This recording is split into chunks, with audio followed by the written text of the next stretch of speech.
لا يؤاخذكم الله باللغو في أيمانكم ولكن يؤاخذكم بما عقدتم الأيمان فكفارته إطعام 10 مساكين من أوسط ما تطعمون أهليكم أو كسبتهم أو تحرير رقبة فمن لم يجد فصيام 3 أيام ذلك كفارة أيمانكم إذا حلفتم واحفظوا أيمانكم كذلك يبين الله لكم آياته لعلكم تشكرون۔ یہ سورہ مائدہ کی آیت نمبر 89 ہے۔ اس کا ترجمہ یہ ہے کہ اللہ تمہاری لغو قسموں پر تمہاری پکڑ نہیں کرے گا، لیکن جو قسمیں تم نے پختگی کے ساتھ کھائی ہوں ان پر تمہاری پکڑ کرے گا۔ چنانچہ اس کا کفارہ یہ ہے کہ 10 مسکینوں کو وہ اوسط درجے کا کھانا کھلاؤ جو تم اپنے گھر والوں کو کھلایا کرتے ہو، یا ان کو کپڑے دو، یا ایک غلام کو آزاد کرو۔ ہاں، اگر کسی کے پاس ان چیزوں میں سے کچھ نہ ہو تو وہ 3 دن روزے رکھے۔ یہ تمہاری قسموں کا کفارہ ہے جب تم نے کوئی قسم کھا لی ہو، اور اپنی قسموں کی حفاظت کیا کرو۔ اسی طرح اللہ اپنی آیتیں کھول کھول کر تمہارے سامنے واضح کرتا ہے تاکہ تم شکر ادا کرو۔ جیسا کہ میں نے پہلے عرض کیا تھا، یہاں سے سورہ مائدہ میں کچھ خصوصی احکام کا سلسلہ شروع کیا گیا ہے، اور مقصد یہ ہے کہ جو پہلے اہل کتاب کی برائیاں وغیرہ بیان کی گئی تھیں، تو مسلمانوں کو یہ تاکید کی گئی ہے کہ اب ان کے معاملے میں الجھنے کے بجائے اپنے کرنے کا کام کریں۔ تو ان میں سے ایک حکم اس سے پہلی آیت میں گزر چکا ہے کہ جو چیزیں اللہ نے حلال کی ہیں ان کو حرام نہ سمجھو۔ اب یہ دوسری آیت ہے جس میں قسموں کا کفارہ بیان کیا گیا ہے۔ قسم کی 3 قسمیں ہوتی ہیں، ایک کو یمین لغو کہا جاتا ہے، ایک کو یمین غموس کہا جاتا ہے، اور ایک کو یمین منعقدہ کہا جاتا ہے۔ یمین لغو اس زمین کو کہتے ہیں، اس قسم کو کہتے ہیں کہ جیسے بعض اوقات کسی شخص کی زبان پر قسم کا لفظ چڑھ جاتا ہے اور بے اختیار اس کے منہ سے نکل جاتا ہے، جو تکیہ کلام کے طور پر بعض اوقات ہو جاتا ہے۔ خاص طور سے عربوں کے ہاں یہ بہت زبانوں پر چڑھی ہوئی بات ہے کہ وہ ذرا سی بات ہوگی تو باللہ کہہ دیں گے۔ باللہ کے معنی اللہ کی قسم۔ مقصود اس سے قسم کھانا ہوتا نہیں، بلکہ وہ غیر اختیاری طور پر زبان سے قسم نکل جاتی ہے۔ اس کو یمین لغو کہتے ہیں۔ اور دوسری قسم یمین لغو کی یہ ہوتی ہے کہ ایک آدمی کسی ماضی کے واقعے پر قسم کھاتا ہے کہ فلاں واقعہ ہوا ہے مثلا، اور اس کے علم میں یہی تھا کہ ہوا ہے، وہ دل سے یہ سمجھتا تھا کہ واقعتاً یہ ہوا ہے، لیکن حقیقت میں نہیں ہوا تھا، اس کو غلط فہمی ہوئی تھی، غلط فہمی کی وجہ سے اس نے قسم کھا لی کہ فلاں واقعہ ہوا تھا۔ یا کسی واقعے کے بارے میں اس کے دل میں یہ ہے کہ یہ نہیں ہوا، اور اس نے قسم کھا لی کہ نہیں ہوا، حالانکہ وہ واقعہ پہلے ہو چکا تھا۔ تو یہ غلطی سے غلط فہمی کی بنا پر قسم کھائی گئی، اس لیے بھی اس کو یمین لغو کہا جاتا ہے۔ دوسری قسم یمین غموس ہے۔ یہ سب سے زیادہ خطرناک قسم ہے کہ ایک آدمی کو ایک پتہ ہے کہ ایک واقعہ پیش نہیں آیا اور وہ جھوٹی قسم کھا کر کہتا ہے کہ جان بوجھ کر جھوٹی قسم کھاتا ہے ماضی کے بارے میں، یا پتہ ہے اس کو کہ واقعہ پیش نہیں آیا مگر وہ جھوٹی قسم کھا کر کہتا ہے کہ یہ واقعہ پیش آیا۔ مثلا کسی شخص کے بارے میں یہ بات چل رہی ہے، چاہے قاضی کے محکمے میں یا عام گفتگو میں، کہ اس نے چوری کی ہے یا نہیں کی ہے۔ اب اس کو پکا پتہ ہے کہ چوری کی ہے، لیکن پھر بھی یہ کہتا ہے کہ اللہ کی قسم اسے چوری نہیں کی۔ تو ماضی کے واقعات کے سلسلے میں جھوٹی قسم کھانا، اس کو یمین غموس کہتے ہیں، اور یہ انتہائی سخت ترین گناہ ہے۔ اس کو قرآن کریم نے شہادت الزور یا قول الزور سے بھی تعبیر فرمایا کہ ایک آدمی جانتے بوجھتے جھوٹی گواہی دیتا ہے، جانتے بوجھتے جھوٹی قسم کھاتا ہے، اللہ کا واسطہ دے کر آدمی کہہ رہا ہے کہ جھوٹ بول رہا ہے۔ یہ خطرناک ترین، اس کا خطرناک پہلو یہ بھی ہے کہ اس کا کوئی کفارہ نہیں۔ جس قسم کا کفارہ ہو تو کم از کم دنیا میں آدمی نے اس کی کچھ نہ کچھ تلافی کر دی، لیکن یہ جو جھوٹی قسم ہے ماضی کے بارے میں، جس کو یمین غموس کہا جاتا ہے، غموس کا لفظ بھی عربی زبان میں غمسا یغمسو کے معنی ہوتے ہیں کسی کو ڈبو دینا، کسی چیز میں ڈبو دینا، پانی میں کسی چیز کا ڈبو دینا۔ تو غموس اس لیے کہا جاتا ہے کہ یہ تو انسان کو گناہ میں ڈبو دیتی ہے، یعنی اور کوئی گناہ ہونا اس کا کفارہ ہو جائے، جیسا کہ آگے آنے والا ہے، تو کفارے سے بات ختم ہو جاتی ہے۔ لیکن یہ جھوٹی قسم کھائی گئی ماضی کے بارے میں، اس کا کوئی کفارہ بھی اللہ نے مقرر نہیں کیا، لہٰذا اس سے بچنا آسان نہیں ہے، اس کے گناہ سے بچنا آسان ہے۔ اس میں یہ سمجھیے کہ اگر کوئی شخص ایسی قسم کھا گیا ہے جس سے کسی بندے کا حق پامال ہوا، مثلا یہ کہہ دیا کہ اس نے چوری نہیں کی حالانکہ چوری کی تھی، تو جس کی چوری کی گئی اس کا حق پامال ہوا۔ اور اگر کسی نے چوری نہیں کی تھی اور جھوٹی قسم کھا لی کہ کی تھی اس نے چوری، تو اس کا حق پامال ہوا کہ اس کو چوری کی سزا ملے گی۔ تو اس لیے جس کا حق پامال ہوا، جس میں اس جھوٹی قسم کے نتیجے میں، اس کا تو واحد راستہ یہی ہے کہ جس کا حق پامال ہوا اس سے معافی مانگے، وہ معاف کر دے، پھر اللہ سے توبہ کرے، یا پہلے اللہ سے توبہ کرے پھر بندے سے مانگے، دونوں چیزیں جمع کرے، توبہ بھی اور جو صاحب حق تھا اس سے معافی بھی مانگے، اس کے بغیر معافی نہیں ہوتی۔ اس کو کہتے ہیں یمین غموس۔ اور تیسری چیز جو ہے اس کو یمین منعقدہ کہتے ہیں، کہ ایک شخص نے مستقبل کے بارے میں یہ قسم کھا لی کہ میں فلاں کام کروں گا یا فلاں کام نہیں کروں گا۔ ایک شخص نے قسم کھا لی مثلا کہ میں جوش میں آ کر، جذبے میں آ کر کسی وقت یہ قسم کھا لی کہ فلاں کھانا نہیں کھاؤں گا، اب کھا تو لی، اب اس کے نتیجے میں اب اگر کھانے کی ضرورت پیش آ جائے اور پھر کھا لے تو اس صورت میں اس کا کفارہ آتا ہے۔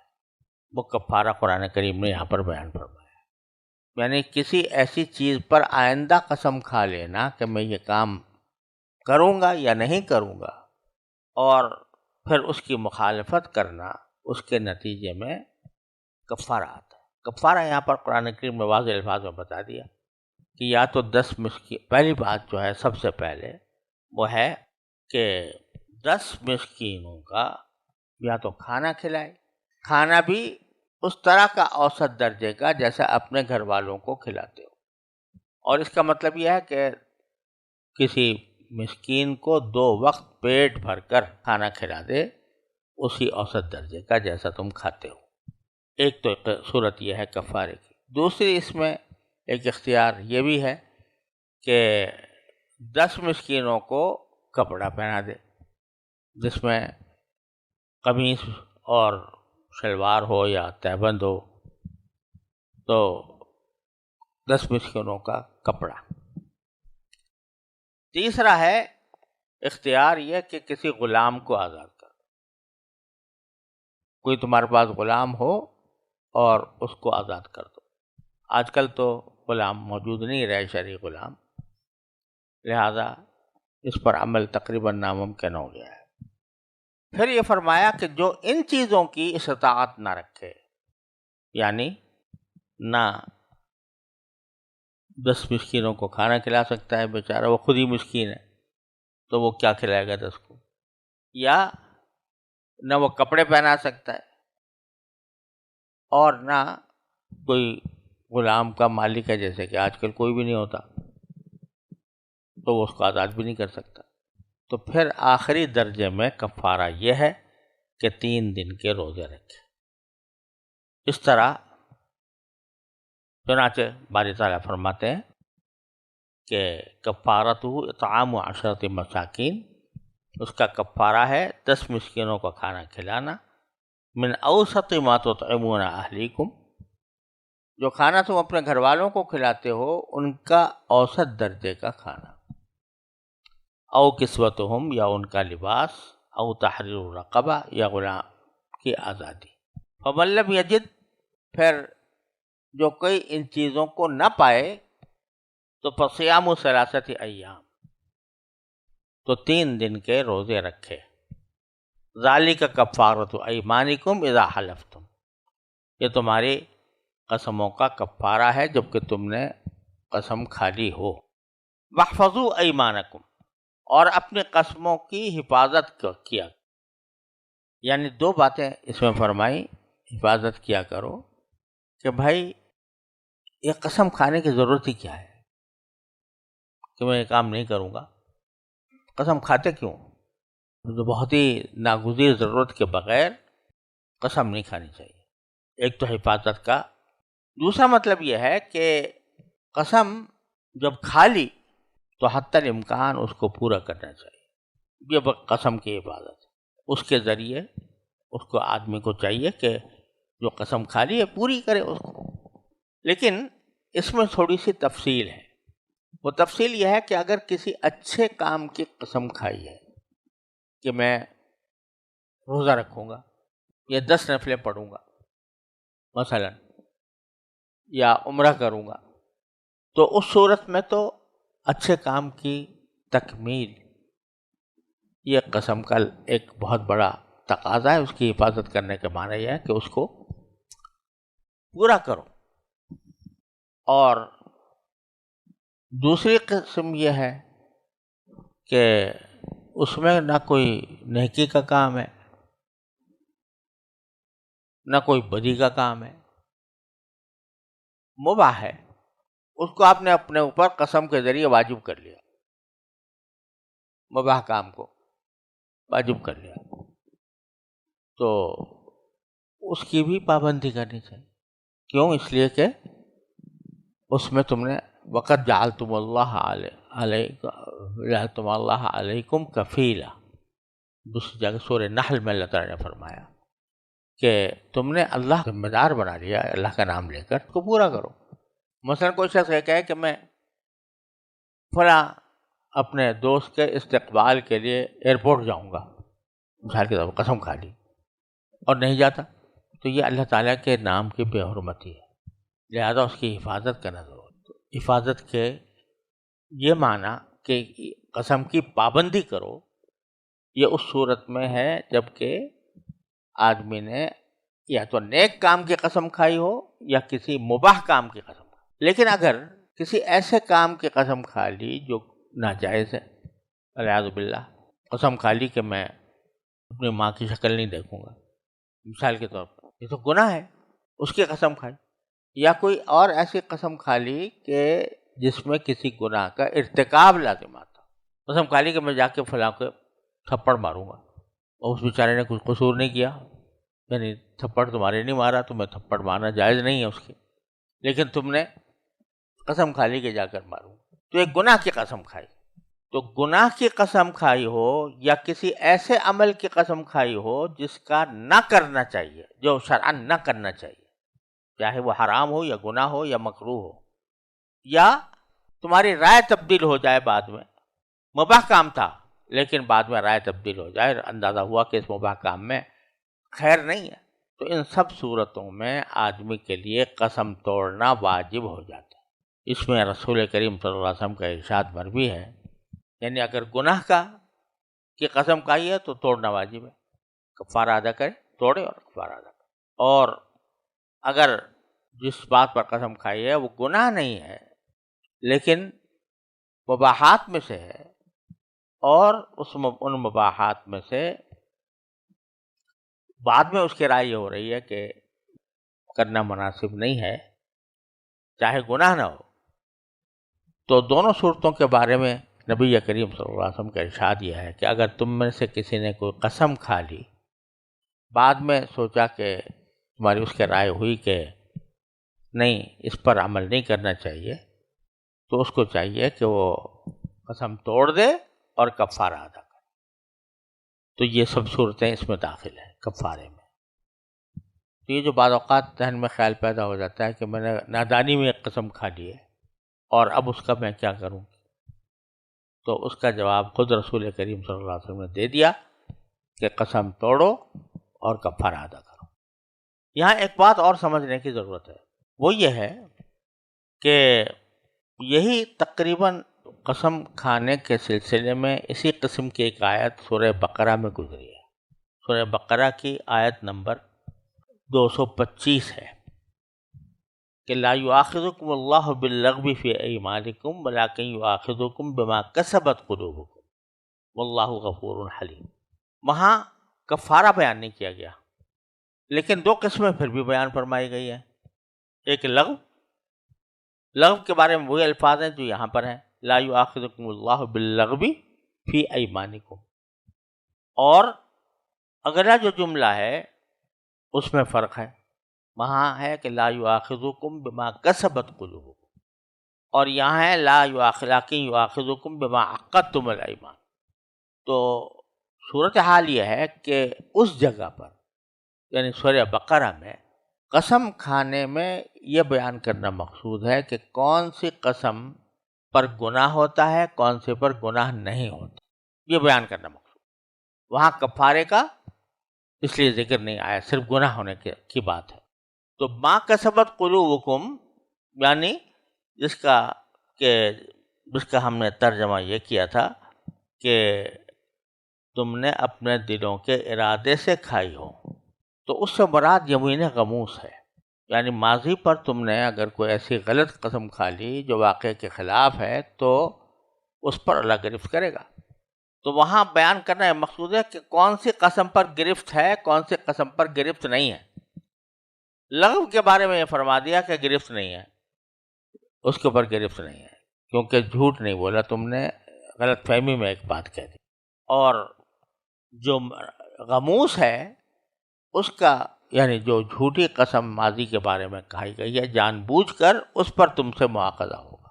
اور یہاں سورہ مائدہ میں اللہ تبارک و تعالیٰ نے یہ بیان نہیں کیا کہ کون سے پر گناہ ہے، بلکہ یہ فرمایا کہ لغو کے اوپر تو کوئی مواخذہ نہیں، کوئی کفارہ نہیں ہے. یہاں کفارے کا بیان مقصود ہے. تو یہاں لا یؤاخذکم سے مراد یہ ہے کہ اس پر کوئی کفارہ نہیں ہے لغو کے اوپر. اور کفارہ کس پر ہے؟ بما عقدتم الایمان، جو تم نے قسمیں پکی کر لی ہوں. اور اس سے مراد یمین منعقدہ ہے، یعنی جو آئندہ کے بارے میں قسم کھائی اور جس چیز پر قسم کھائی تھی اس پر عمل نہ کر سکا، تو پھر اس کا کفارہ بیان فرمایا گیا ہے. خلاصہ یہ ہے کہ سورہ بقرہ میں بیان ہے گناہ ہونے نہ ہونے کا، اور سورہ مائدہ میں بیان ہے کفارہ ہونے نہ ہونے کا. اس لحاظ سے دونوں آیتوں میں فرق ہے.